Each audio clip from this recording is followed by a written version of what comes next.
की जय जय श्री राधे श्याम। भगवान ने पृथ्वी की स्थापना की।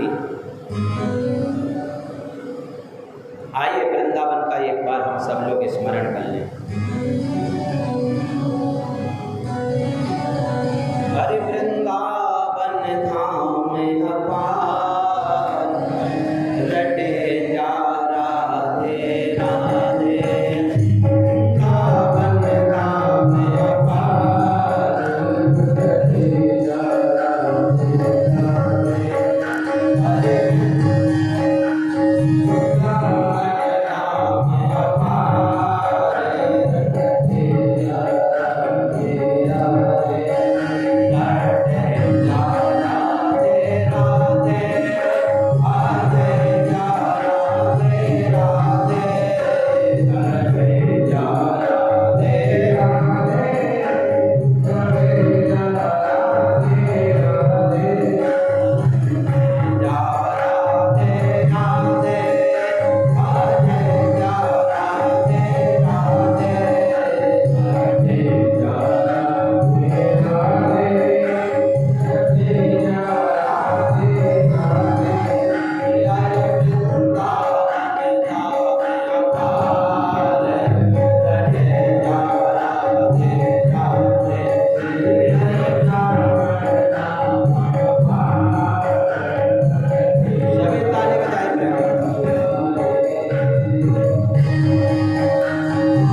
हुई।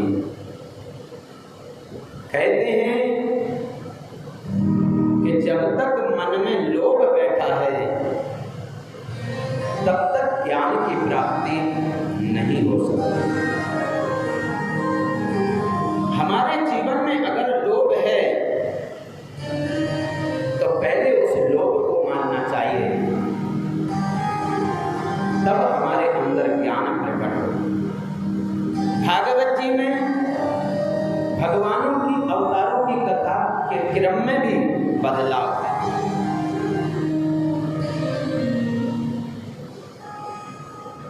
जब भगवान ने लोभ को मारा तो फिर भगवान कपिल आए, तो कपिल साक्षात ज्ञान की मूर्ति थे। पृथ्वी की स्थापना हुई, ब्रह्मा जी के जितने पुत्र हुए सभी विरक्त हो गए। ब्रह्मा जी ने कहा बेटा हमारे साथ मिलकर के सृष्टि करो। सभी ने कहा पिताजी हम तो जाकर के वन में तपस्या करें। एक और पुत्र हुआ ब्रह्मा जी का जिनका नाम था कर्दम।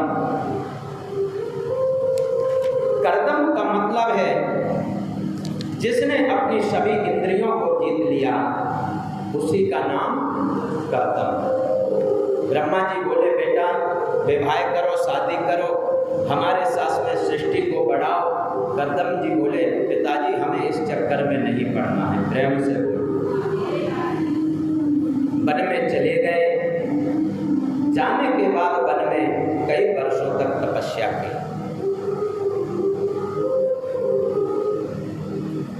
कभी कभी हम लोग भी बहुत बड़ी बड़ी बातें करते हैं, लेकिन मन को जीतना हर एक के बस का काम नहीं। मन को हर एक नहीं जीत सकता है। 40 वर्षों तक तपस्या की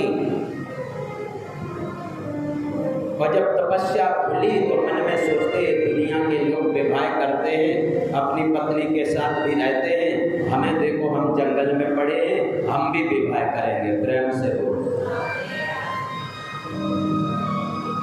जिस महापुरुष ने इतनी तपस्या की और बाद में संसारी वासना प्रकट हो गई। लेकिन आप लोग एक बात को मन में बिठा लेना, हम भगवान का जब भजन करते हैं, अगर हमारे अंदर संसारी वासना भी आ जाए तो भी परमात्मा उसको पूरा कर देते हैं।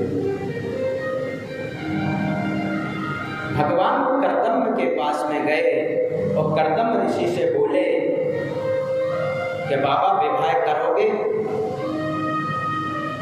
अब तो कर्दम ऋषि को बड़ी शर्म आए कि भगवान के सामने हम कैसे कहें कि हमने विवाह के लिए तपस्या की।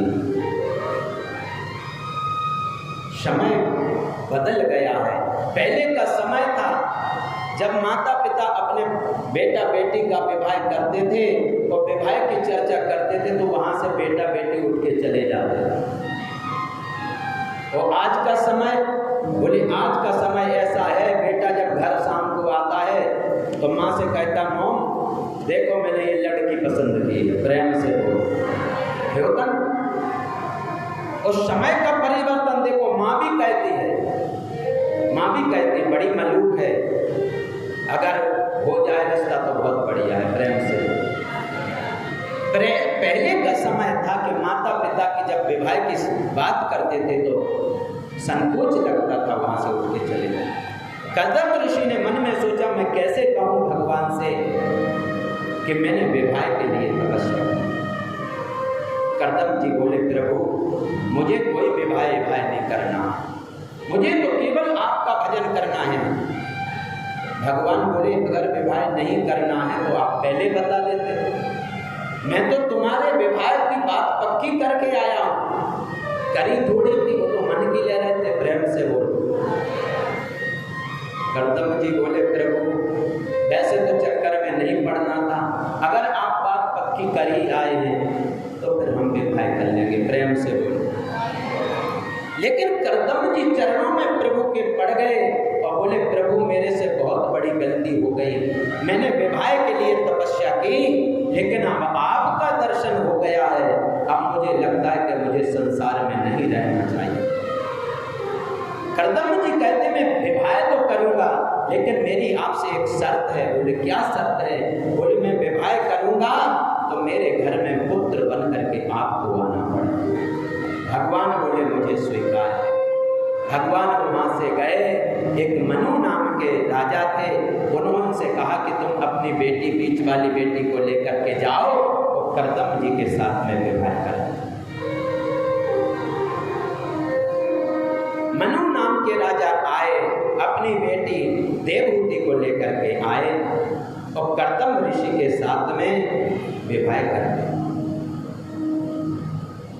आप विचार करिए, जिस मनु की बेटी एक राजमहल में पली हो, बड़ी हुई हो, और आज पिता ने ऐसे व्यक्ति से विवाह किया है जिसके पास रहने के लिए घर नहीं, घर की बात छोड़ो, खाने की भी व्यवस्था नहीं। देवहूति मैया का कर्दम ऋषि के साथ में विवाह हो गए। लेकिन कर्दम जी ने कहा मेरी राजन एक शर्त है, तुम्हारी बेटी को मैं स्वीकार तो करूंगा लेकिन घर में एक पुत्र होते ही गृहस्थ को त्याग दूंगा। राजा ने कहा मुझे स्वीकार। कर्दम जी ने मन में सोचा घर में पहली संतान तो भगवान बन के आना है, फिर क्यों चक्कर में पड़े। कर्दम ऋषि का विवाह देवहूति मैया के साथ में हो गया। सज्जनों, जैसे ही कर्दम ऋषि देवहूति मैया को लेकर के अपनी कुटी में गए और देवहूति मैया ने जब कुटी को देखा और कुटी के नीचे नजर डाल के देखा तो कुटिया के अंदर कई कई बिल बने हुए। किसी बिल में मेंढक बैठा, किसी बिल में महाराज सर्प बैठा, किसी बिल में जाकर के बिच्छू बैठा, नाना प्रकार के जीव उसमें रह रहे। देवहूति मैया ने कहा ऋषिवर ये क्या है? कर्दम ऋषि बोले देवी ये सब लोग अपना घर समझते हैं इसलिए सब लोग इसमें रहते हैं।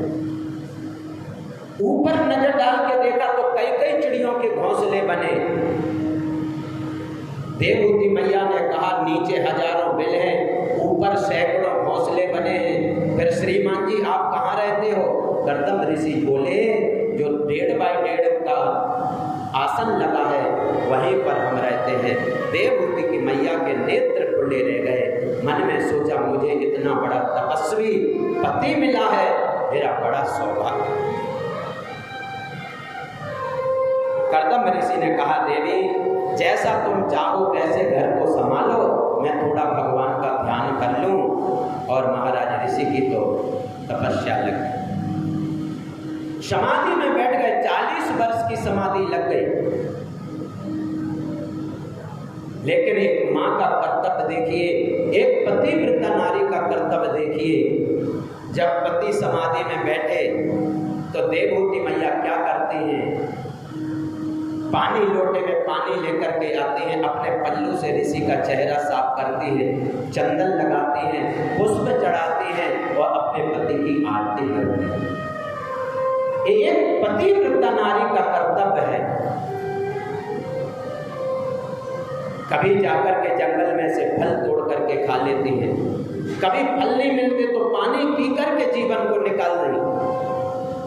40 वर्ष के बाद जब ऋषि की तपस्या खुली तो कर्दम जी ने एक बूढ़ी अम्मा को अपनी कुटिया में देखा। कर्दम जी बोले देवी आप कौन हो? देवहूति मैया बोली लो कर लो बात, हमारे पति हमसे पूछ रहे कौन है। देवहूति मैया बोली महाराज याद करो, आज से 40 वर्ष पहले एक राजा आए थे, उन्होंने अपनी बेटी का कन्यादान आपके साथ किया था। ऋषि बोले तो आप वही हो? बोले जी मैं वही हूँ। कर्दम बोले देवी तुम कहाँ रही? बोले मैं बस इसी कुटिया में रही। क्या खाया? बोले कभी फल तोड़ करके खा लेती, कभी पत्ते तोड़ खा लेती। कर्दम जी ने कहा तुमने मेरे लिए इतना कष्ट क्यों सहा? तुम अपने पिता के यहाँ क्यों नहीं गई?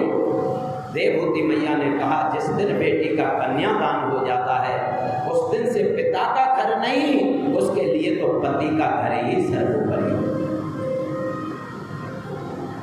एक पतिव्रता नारी की या तो एक जब विवाह होता तब डोली में बैठ करके पति के घर आती है, और जब पति के घर से जाती है तो फिर अर्थी पर बैठ करके ही जाती है। प्रेम से बोलो।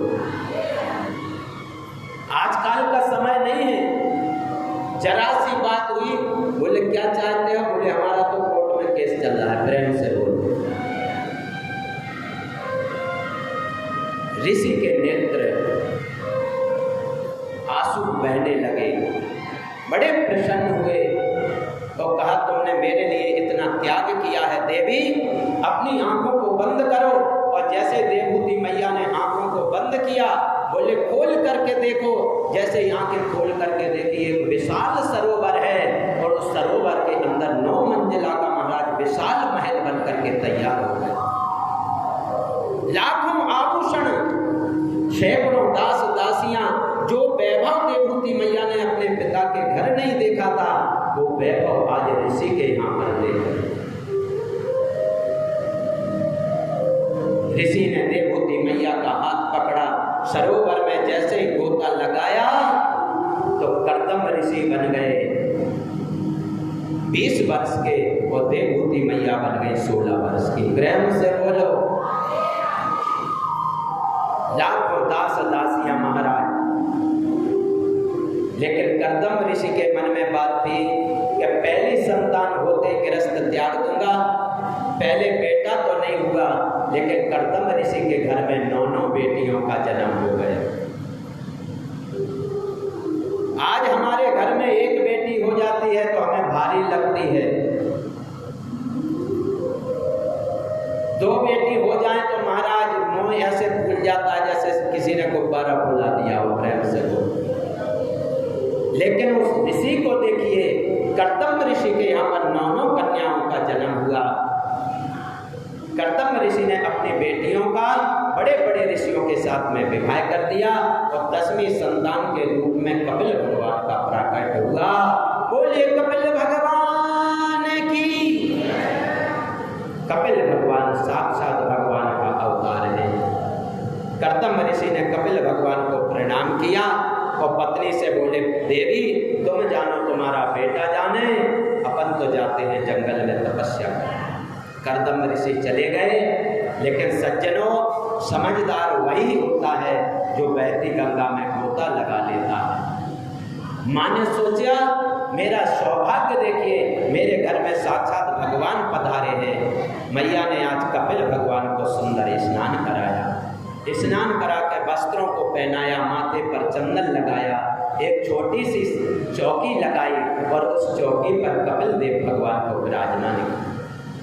कपिल भगवान कहते मैया माँ तू ये उल्टी गंगा क्यों बहा रही, आज तुम अपने पुत्र की पूजा करती है।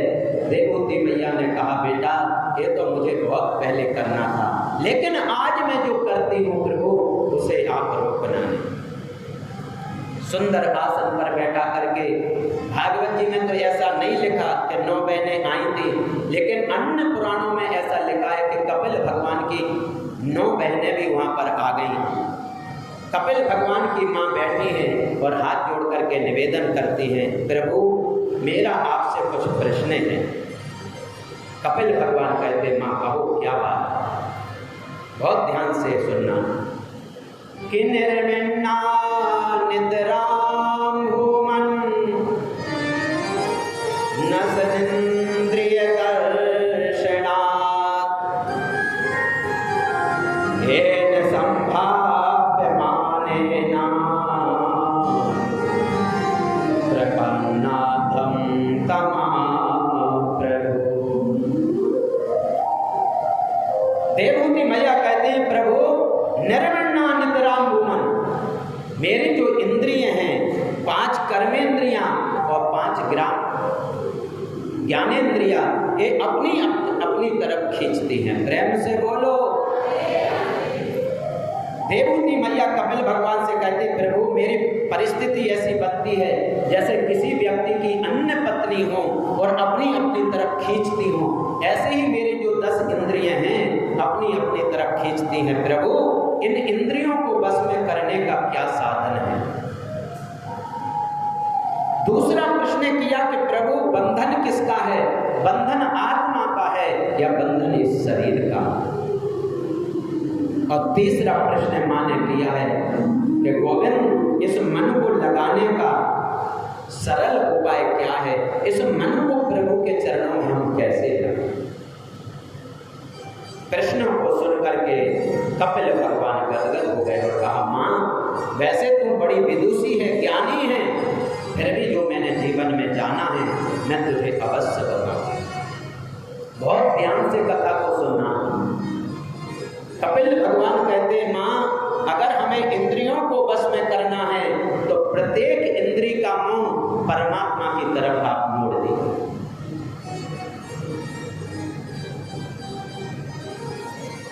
अगर आपकी जो रचना है, रचना कहती कि आज मुझे मिर्ची के पकोड़े खाने हैं तो खाइए, लेकिन बना करके भगवान को प्रसाद लगा करके आप खाओगे तो आपकी इंद्रियों में किसी प्रकार का दोष नहीं।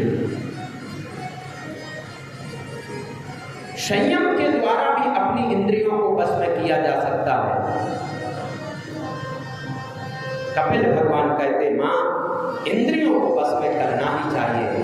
अगर आंखें कहती हैं सुंदर रूप को देखो तो मेरे बांके बिहारी से सुंदर दुनिया में और कौन होगा, भगवान का दर्शन करो। कान कहते हैं सुंदर संगीत को सुनो तो भगवान के कितने कितने सुंदर भजन हैं, उन भजनों को सुनो। प्रत्येक इंद्री का मोह परमात्मा की तरफ मोड़ दो, धीरे धीरे मन इंद्रियां वश में होने लगे। दूसरी बात आपने कही कि बंधन किसका है, बंधन शरीर का होता है या बंधन आत्मा का होता है। कपिल भगवान कहते, मां आत्मा ना जन्म लेती है ना आत्मा कभी मरती है, इसलिए आत्मा की मुक्ति के बारे में सोचना भी गलत है। आत्मा कभी जन्म नहीं लेती है, इसलिए आत्मा का कभी बंधन नहीं होता। अगर बंधन होता है तो इस शरीर का होता है, बंधन होता है तो इस मन का होता है। अगर हम संसार की तरफ हैं, जुड़े हुए हैं, तो हम संसार में बंधे हुए हैं, और संसार से अगर हमारा मन हट गया, परमात्मा में लग गया, तो समझो हमारी मुक्ति हुई।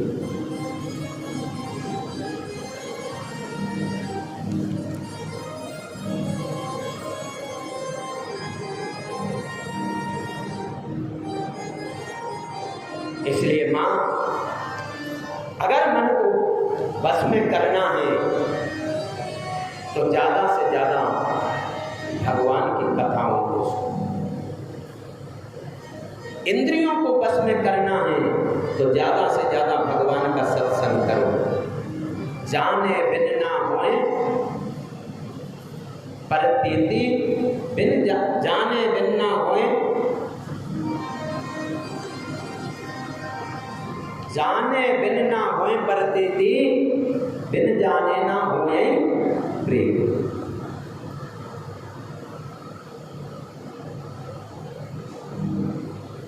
इसलिए ज्यादा से ज्यादा भगवान का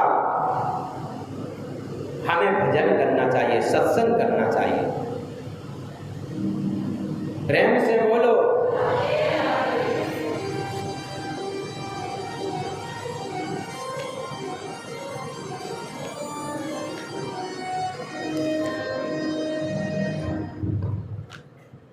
बोलिए कपिल भगवान की जय।